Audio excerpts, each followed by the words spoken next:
Hi class! This video is here to show you how to evaluate your sources for credibility.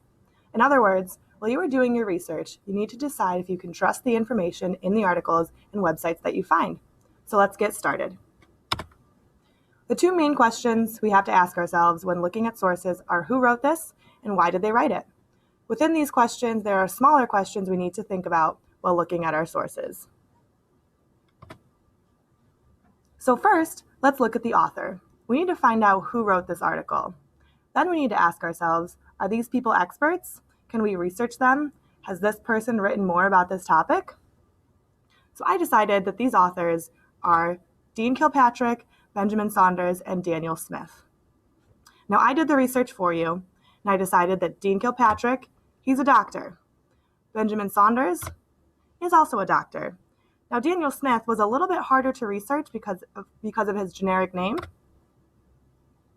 But we're going to assume that because the other two authors are credible, that this source is credible. Next, we have to ask ourselves, who is the publisher? I found the publisher of this article in two places on the first page. The National Child Traumatic Stress Network.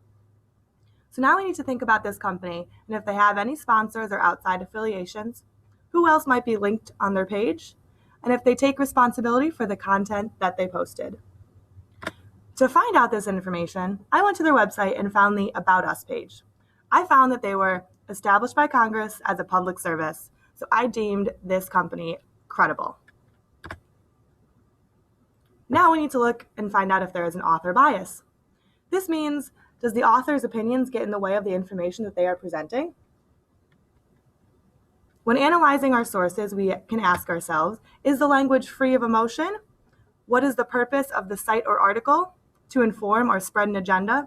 And why did the author write this article? So take a moment to skim the next two passages from the article and think about these questions we just asked ourselves.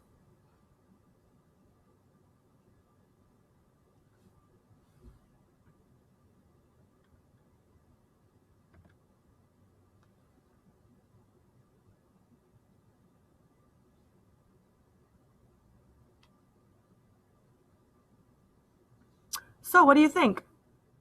These two passages mostly consisted of terms and statistics, which means this article is informational and free of opinions from the authors, deeming there is no author bias. Now we should look at citations that were used in the article. When you're analyzing an article for credibility, pay attention to whether the author cites any sources throughout the article, and always look for a bibliography or reference page at the end of an article. For this article, here are the first 5 sources that were used when writing the article. This article had a list of over 20 sources, which showed that the authors did a lot of research when they were doing the writing of this article. And the last thing you should look at is the accuracy or currency of our sources. You should always look at the date of when your article was posted or when the website was updated. You want to make sure you are using the most recent information available to you. Looks to me that this article was published in 2008, which was 8 years ago. So we better find out if this data is verifiable and accurate. You can do this by doing multiple searches and comparing your different sources.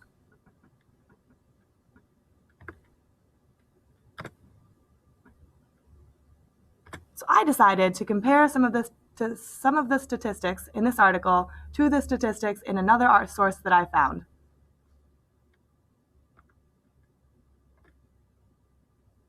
And I can see that these two sources present different information, and since both of these statistics are from trusted sources, I need to use the one that was published more recently.